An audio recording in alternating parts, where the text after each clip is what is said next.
Hola, soy Julio Cepáez y les doy la bienvenida al capítulo 67 de las palabras clave. La lectura como creación en el sentido sartreano y la lectura como placer en el sentido borgiano. En este capítulo 67 volvemos a la poesía con un gran poeta que es nada más ni nada menos que Federico García Lorca.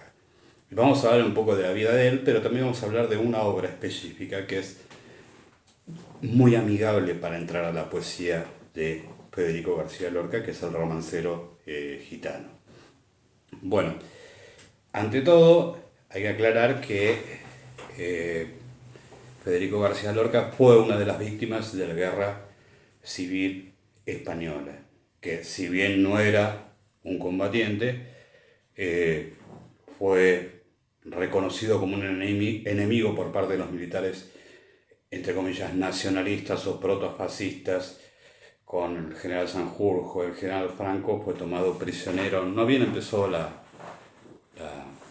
guerra civil, el levantamiento militar que después dio lugar a la guerra civil, que es de julio de 1936, Federico García Lorca es tomado prisionero en agosto y es fusilado sumariamente por el hecho de apoyar a la República y tener una posición claramente de izquierda, ¿sí?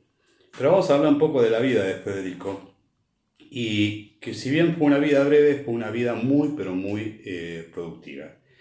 Él había nacido en Granada en 1898 y de una familia que tenía ciertos recursos que les permitió, vamos a decirlo bien, realizar estudios y llegar a estudios superiores, ¿sí?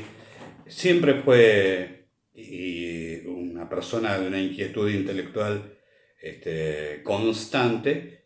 Por ejemplo, después voy a hacer una referencia a esto. Él va a estudiar música tempranamente. Si bien él se va a licenciar en Derecho, va a ser abogado, también tiene un interés por la historia, por la arqueología, por el pasado de esa Granada, esa ciudad de Granada que él tanto amaba. Y aparte, esa inquietud lo va a llevar a conocer a autores muy importantes y figuras intelectuales muy importantes de la España de principios del siglo XX. Por ejemplo, en 1916 conoce a Antonio Machado y a Miguel de Unamuno. O sea, esa España que está en crisis, que todavía no se define si por la monarquía o la república, con amplias tensiones y graves tensiones sociales, políticas y económicas, al mismo tiempo que se da todo este tipo de crisis y conflictividad social permanente, va a haber como un gran florecimiento de muchas de las artes, porque por ejemplo también posteriormente va a conocer a Juan Ramón Jiménez, también que fue Premio Nobel de Literatura Español, y en 1920 se va a hacer amigo de uno de los grandes compositores de la música, digamos, culta, por no decirlo clásica, española, que es nada más ni nada menos que Manuel de Falla.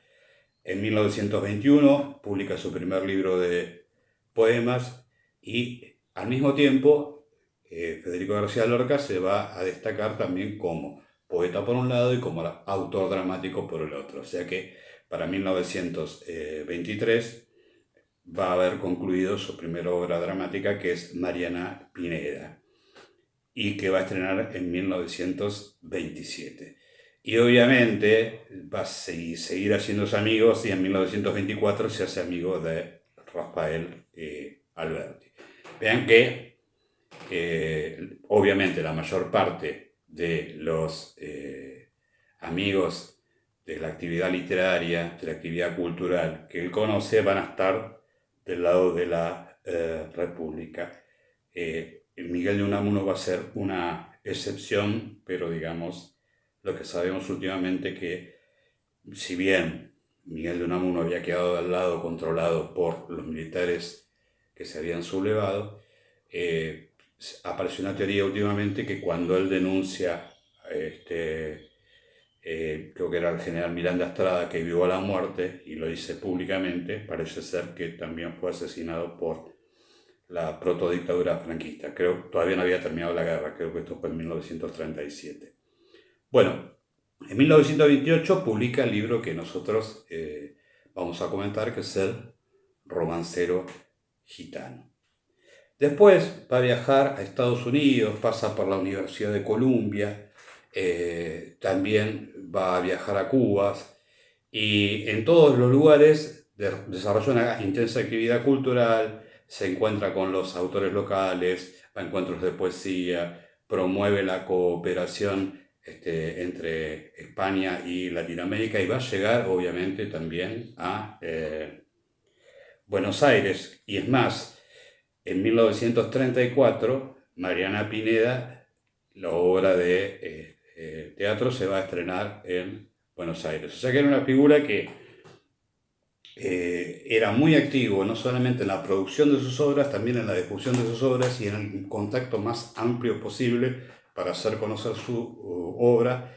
Y lo que da cuenta de esta relación, que estas relaciones que establece Federico García Lorca, obviamente van a ser el impacto que va a producir su muerte en dos grandes autores de la poesía española y de América del Sur, porque va a ser evocado en poemas de Antonio Machado, va a ser evocado en un poema también de el gran Pablo Neruda. O sea que es una persona que en muy poco tiempo escribe mucho. De hecho, bueno, cuando él va a Estados Unidos, está en Columbia University, va a hacer su incursión en el surrealismo y con el famoso texto Poeta en Nueva York.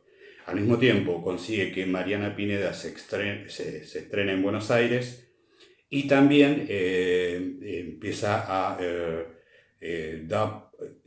termina otra obra de teatro también que fue representada en Buenos Aires, en Montevideo, en Madrid y en Barcelona, que es Sherma, por ejemplo. O sea que él tiene una triple tarea, una tarea de difusor cultural y una tarea de poeta por un lado y de dramaturgo por el otro, y además de editor, porque también va a publicar una revista, va a dirigir una revista para difundir a los nuevos autores, ya sea poetas o autores dramáticos, y va a dirigir un grupo de teatro. O sea, vean cómo la vida de Federico García Lorca es muy intensa, tiene una actividad, y al mismo tiempo sí tiene una actividad política que lo lleva a dar su opinión en encuentros culturales respecto de su oposición al fascismo que había triunfado en 1922 en Italia, y a su digamos, encarnación alemana, que era el nazismo, que había llegado al poder en 1933. O sea, era una época, y al mismo tiempo vive el inicio del agravamiento de la conflictividad social española, porque él se maneja dentro de, bueno, se proclama la República, y a esa República, que va a tener un vaivén, va a tener un primer gobierno de izquierda, un segundo gobierno de derecha y un tercero a partir del 36 del Frente Popular, va a seguir el levantamiento de los militares reaccionarios o protofascistas, o como ustedes quieran decirlo, que va a ganar la guerra civil en marzo de 1939. O sea, y Federico García Lorca entonces va a ser fusilado, todavía no había cumplido, acuérdense que nosotros habíamos dicho que había nacido en 1898, y va a ser fusilado en Granada. Y el dato que no se sabe exactamente, entre la noche y la madrugada del 19 del 20 de agosto de 1936. O sea, la sublevación y la guerra civil habían empezado en julio, e inmediatamente él vuelve a Granada y es tomado prisionero y fusilado por su militancia política. Es una vida breve, o sea, dijimos, había nacido en junio de 1898 y va a morir el 20 de agosto de 1936. O sea que tenía, si hacemos bien las cuentas, 38 años cuando fallece Federico García Lorca. Ahora bien, nosotros tenemos acá, y el comentario de y hoy va a ser sobre el romancero gitano, ¿sí? Y la idea del romance es una forma, difieren las diferentes fuentes, pero dicen que era una forma característica de las letras españolas y portuguesas, y que en general los textos que llaman romances cuentan una historia para ser cantada por los trovadores o por los músicos ambulantes, y que en general son octosílabos los versos, perdón, no verbos. Los versos son octosílabos, tienen 8 sílabas y tienen una rima sonante pareada. ¿Sí? Vamos a explicarlo esto. O sea, octosílabos son 8 sílabas. Perfecto. Ahora bien,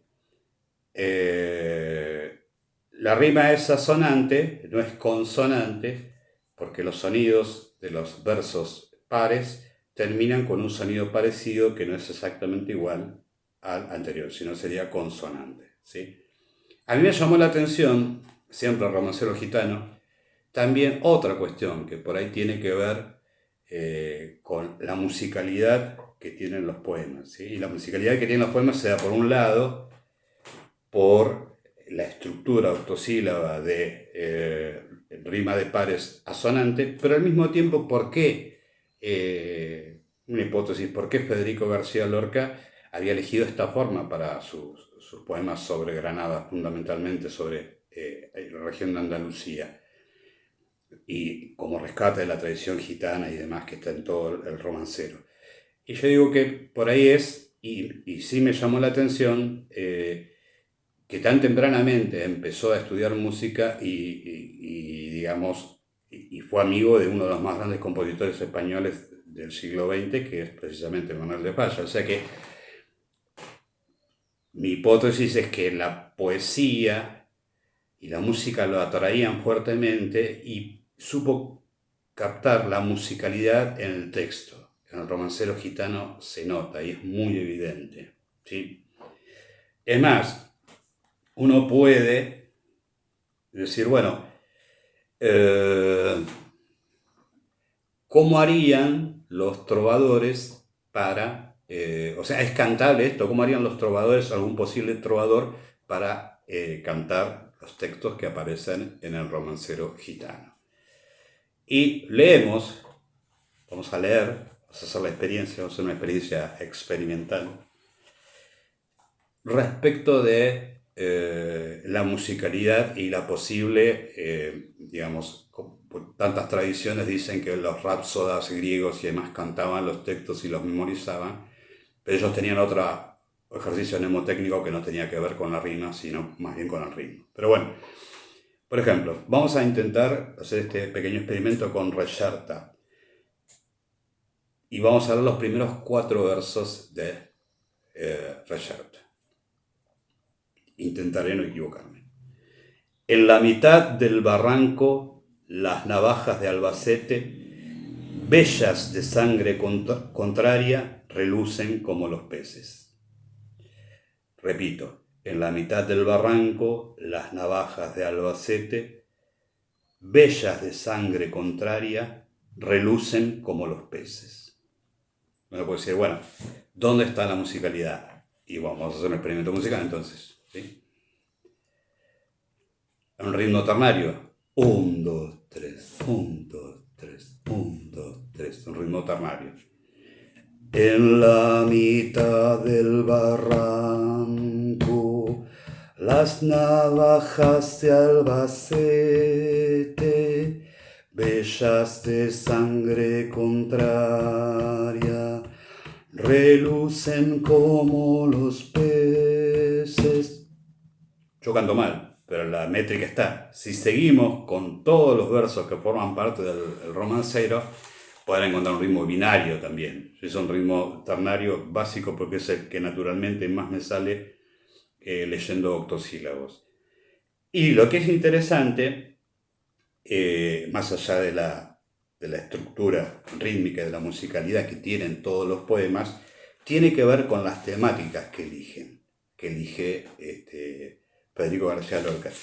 Y también con otra cosa, que es, hay en estos poemas que constituyen estos romances, que constituyen el libro, hay también una impronta surrealista. El surrealismo se va incorporando, bueno, también fue amigo de Dalí, por ejemplo, podemos decir, se va incorporando en algunas de las figuras y en algunas de las estructuras que él utiliza, ¿sí? Y también se va a dar otra relación que él adopta la forma y después elige los temas, ¿sí? Es más,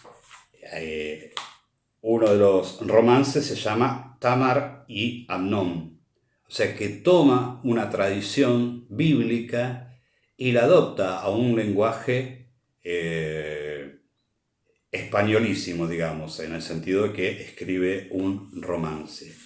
Y hay algo maravilloso que aparece en muchos poemas del romancero, que hay un erotismo,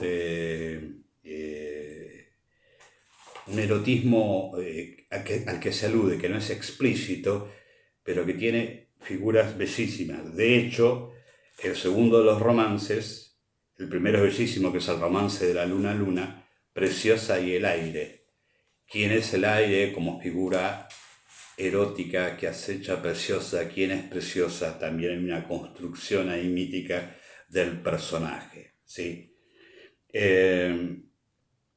Obviamente todas las protagonistas, ya sea la protagonista de Sherma, la zapatera prodigiosa, Boda de Sangre o Mariela Pineda, Federico García Lorca escribe sobre mujeres, sí, obviamente, y sí, Federico García Lorca era homosexual, sí. Lo que quede claro, no tiene, lo decimos después de decir todos sus méritos como poeta, pero sí, por ahí tiene una visión que, digamos que una visión un poco o una visión femenina de las cuestiones que lo angustiaban, lo que lo llevaban a escribir, ¿sí? Y la idea también en la relación entre la vida y la muerte, y por ejemplo, se da en el romance de La muerte de Antoñito el Camborio, que él era un íntimo amigo de un torero que muere corneado por el animal. O sea, esa relación de erotismo, de reivindicación de la tradición gitana, de la musicalidad, de los toros, de todo lo que eso implica. Es más, él cuenta un episodio o cuenta episodios de violencia o la represión o las celebraciones populares como son en San Rafael en Sevilla, cómo hay un conflicto, cómo hay una reivindicación de lo marginal. Bueno, esta yo me equivoqué. Muerte de Antoñito del Camborio es un enfrentamiento con la Guardia Civil. O sea, leer El romancero gitano es sumirse en una musicalidad propia y muy bella, con imágenes bellísimas, con metáforas muy claras y con algunas que tiene eso, que por ahí racionalmente no podemos terminar de comprender, pero la musicalidad que tiene nos lleva a comprenderla de alguna forma, que es el misterio de la poesía. La poesía trabaja con alusiones permanentemente y aquellas alusiones son comprendidas por el lector de acuerdo a su capacidad, obviamente, lectora, a su imaginación y también a su emotividad. Y aparte, la idea de la belleza de este libro muy breve, es un libro de poesía muy breve, que debe tener 50 páginas, ¿sí? Con textos muy breves, con versos muy breves, tienen 8 sílabas nada más, y de una musicalidad tan profunda, yo creo que es, para mí, habiendo leído Poeta Nueva York, habiendo leído Voz de Sangre, Sherma, Mariana Pineda no leí La zapatera prodigiosa. Creo que es una buena forma de ver lo vivo que está Federico García Lorca, lo viva que está su poesía, su música, a pesar de que haya sido fusilado en agosto de 1936. Y El romancero gitano es atractivo por donde lo vean. Ustedes léanlo, déjense llevar por el ritmo de las palabras, por las acentuaciones, por las alusiones, y van a ver que es un regalo que van a Una vez que se entra, eso es un regalo que van a recordar el resto de su vida. ¿Sí? Bueno, no puedo ser más objetivo para alguien que admiro tanto como Federico García Lorca, y siempre con la sospecha de qué hubiera podido ser si él hubiera sido muerto tan tempranamente. Buena suerte, buena lectura y hasta la próxima.